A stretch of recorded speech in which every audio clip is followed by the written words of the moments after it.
hopefully now you're seeing more things kind of come together, right? The fact that you can make components up of other components means we have some pretty powerful patterns at our disposal. We can create reusable components like a date picker, right? And then we can reuse that date picker throughout our entire website. I'm sure you could see many instances where this could be useful. So yeah, we can use these components to encapsulate logic, markup, and style, kind of compress those all together and then ship them out in individual pieces. And we're kind of getting at what the core of what React is all about.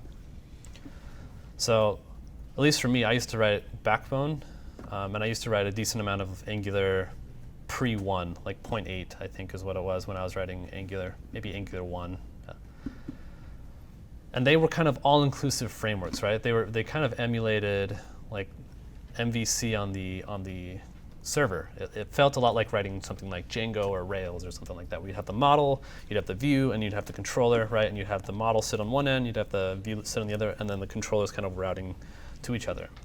This is an amazing paradigm on the server. Like, really, there's not many better ways to write servers. And we kind of thought, well, this is a really great way to write servers. Why shouldn't we try this with the client, right? And it worked okay, right? It was better than writing the jQuery spaghetti code that at least I used to write. But over time, we kind of see the cracks show when you have a large app, right? The real problem is that you'd have these models, and they'd be used, one model be used in a bunch of different views, right? And then you'd have these controllers doing all this sort of crazy routing from one model to many controllers and many controllers to one model, right? It was just, many to many mess, right? That's kind of what ended up happening. So some really smart people at Facebook decided that this was not necessarily a very good way to write code. And they kind of, yearned for the days where we could just write some markup on a page and it just worked, right?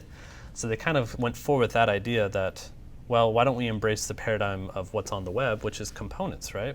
We would have these bits of markup, which had CSS that would get applied to them, and then we could reuse these different pieces of markup all over the site. So they kind of embraced and leaned into this pattern and said, well, why can't we create these, components that then we can render out to the DOM? And so that's kind of what they started leaning into, and we ended up with React components. And a React component is just an encapsulated piece of a component, right? HTML, or behavior, style, and markup. HTML, CSS, and JavaScript. Now this ends up being really, really powerful because it's a natural way to think about the web, right? It's a natural way of creating interfaces. So rather than having models, views, and controllers all separated, that separation of concern doesn't necessarily make a ton of sense for interfaces. So what they did is they took models, views, and controllers, they shoved them all together for very, very small components, right? So everything for a component lives inside of one file, basically, right? Now this is really, really awesome because if something breaks, it's all right there, right? You don't have to go through multiple files, right? How many of you have ever debugged like an Angular 1 app and you look at like some component that broke on the page and you have no idea how it broke, right? It could be in the directive, it could be in the controller, it could be in the template, it could be in the service. Like I can go on and on and on of where all the different places where this could live. The cool thing about a React component is due to the encapsulation of how these components work, if you see something that breaks on the page, you have a pretty damn good idea of what happened, right? Because it all lives right there in that one file. Now, I'm kind of exaggerating a little bit, right? Because you can, modules can break and et cetera, but you always have a good starting point. So this is all getting to why I love React. React is going to be more verbose for sure than Angular, right? You can write amazing interfaces with Angular and with very, very little code. However, when you go back to maintain some of these very clever Angular apps, I'm speaking on my own behalf, right? Like I wrote crappy Angular. I own that. But maintaining some of these clever Angular apps is atrocious. It's nightmarish, right? With React, it forces you into such a paradigm that it's much easier to debug, it's much easier to maintain. It's much easier for someone to come back later, you yourself or someone else, and read through the code and kind of understand it because it's very, very explicit. But this comes at the cost is that you write more code. It's physically more keystrokes to get it out. So that's kind of the paradigm of why React is the way that it is. This affords some other really interesting patterns, which we're going to be getting to throughout the next couple days, but that's where we're going to start. Yeah. There's just a couple of clarifications or questions in the chat about why we need the null parameter. Yep. And people are just saying the second parameter is a set of properties, attributes that can be passed in. Yeah. The first is the tag.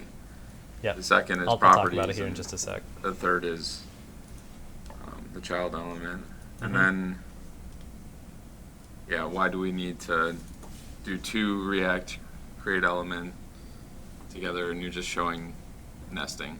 Yep, yep. So to talk about this null right here, you could also pass an empty object. That's fine too. So what this is all the attributes or properties that's going to be passed to that particular element. So for example, for a div, let's say you wanted to give it this particular div an ID of, let's do this one right here, an ID of like my first component. You'd say ID my first component. So now if I refresh this and I look here inside of my element, notice I got the ID right there of my first component, right? So this is how you pass attributes to these particular things. Now we're going to get into, we can also pass attributes to my title as well, which we'll do momentarily. And then one more clarification, as you're talking about Angular 1, right? With everything being split apart, is Yes. Angular 2 and 4, whatever? I don't know anything about Angular 2, so. Okay. They're So saying all that- of my ragging on Angular from here forth will be on Angular 1. Thank you for that clarification. Yeah, a lot of the frameworks are coming into this new paradigm of putting your markup, your CSS, your component, everything into one file now. Definitely. No, it would be fun and useful to compare like this particular course with Lucas's course on Angular 2. Cool.